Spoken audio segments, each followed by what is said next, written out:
Quelques mots d'abord sur les sujets d'actualité. Sur la burqa, le gouvernement veut l'interdire totalement. Le Conseil d'État vient de dire que ce serait sans doute pas possible. Est-ce que le gouvernement doit passer outre l'avis du Conseil d'État?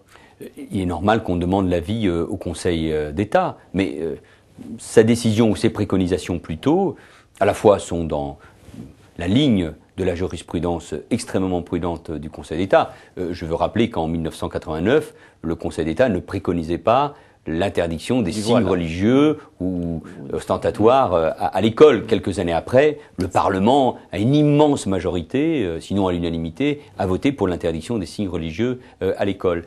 Et en revanche, je suis choqué, et en tout cas frappé par le fait que le Conseil d'État ne retient pas le principe de laïcité dans ses attendus et épouse même l'idée qu'au fond une interdiction générale ne pourrait pas reposer sur le respect de valeurs universelles et de valeurs communes. Or, je crois précisément que c'est au nom de la laïcité et du respect de ces valeurs communes que l'on doit interdire le niqab, le voile intégral, qui nie la dignité de la femme, la dignité de l'être humain, en étant cette prison qui recouvre le visage des femmes. Donc je reste pour ma part favorable à une loi qui interdise à la fois d'une manière générale le voile et puis qui précise par ailleurs à côté également l'ensemble des sites et des lieux où ce voile est interdit. Comme ça je crois qu'on sera plus fort.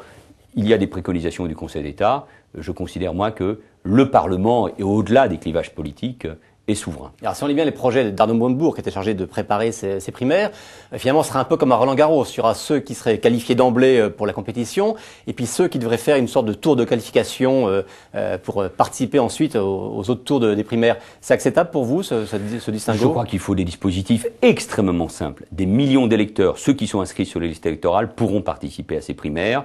Pourront cotiser 1 euro pour permettre leur financement, signer une déclaration de principe et peuvent être candidats ceux qui ont un certain nombre de signatures et qui apparaissent comme en capacité d'être candidats. Je pense que nous ne serons pas très nombreux à être candidats, mais il faut un dispositif. Combien? Parce que la liste est longue, on est capable d'en citer au moins 7-8. Oui, mais vous savez, l'année 2010 est celle du débat, l'année 2011 sera celle de la décantation et du choix, et je suis convaincu que le contexte politique, évidemment, fera son tri. Mais en tout cas, elles doivent être claires, simples, démocratiques, transparentes. Elles ne doivent pas être le fruit d'un quelconque accord entre Dominique Strauss-Kahn, Laurent Fabius et Martine Aubry, parce que Laurent Fabius a dit qu'il y avait un accord entre ou Martine Aubry. Oui, mais ça, c'est pas l'esprit des primaires. Et puis, si on portait un regard neuf sur le monde et la société, et si on disait que demain, pour représenter la gauche à l'élection présidentielle, c'est pas un ancien Premier ministre de France, c'est pas un ancien ministre de François Mitterrand qui doit être candidat, mais quelqu'un qui représente résolument cette nouvelle génération et ce regard sur le monde. Ça fait partie aussi des débats, mais encore une fois, que tous ceux qui souhaitent être candidats, avec un travail collectif, parce qu'heureusement il y a beaucoup de points communs entre nous, viennent avec leur style, leurs propositions et leur idée de ce qu'est exercer aujourd'hui dans ce temps difficile la présidence, la fonction de président de la République. Et dans ce livre, moi, j'ai réfléchi beaucoup à l'exercice du pouvoir et au rapport entre le président de la République et les Français. Et selon quel calendrier est-ce que Pierre Moscovici dit aujourd'hui même qu'il faut d'abord tenir un congrès du PS avant d'organiser ces primaires? Je n'en sais rien. Est-ce que ça intéresse grand monde? En tout cas, l'essentiel, c'est que nous travaillons sur un socle commun, et j'y apporte évidemment ma pierre à travers ce livre, et ensuite que nous désignons un candidat. Ça n'est pas uniquement un concours de beauté pour chacun d'entre nous, il ne s'agit pas uniquement d'une personnalité. Cette personnalité, elle doit incarner un projet,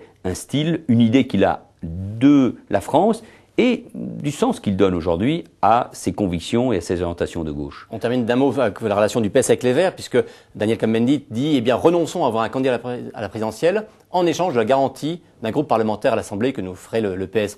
Vous, si vous étiez désigné par le PS, vous garantiriez aux Verts d'avoir un groupe à l'Assemblée nationale? Mais je suis convaincu que cette discussion doit commencer dès maintenant. Il faut préparer évidemment les cantonales et les sénatoriales de 2011, mais il faut un accord, quoi qu'il arrive, programmatique, avec les Verts, avec les autres partenaires qui veulent participer à l'action gouvernementale à partir de 2012. Donc il faut un accord de quinquennat sur un programme législatif et évidemment un accord électoral sur les circonscriptions.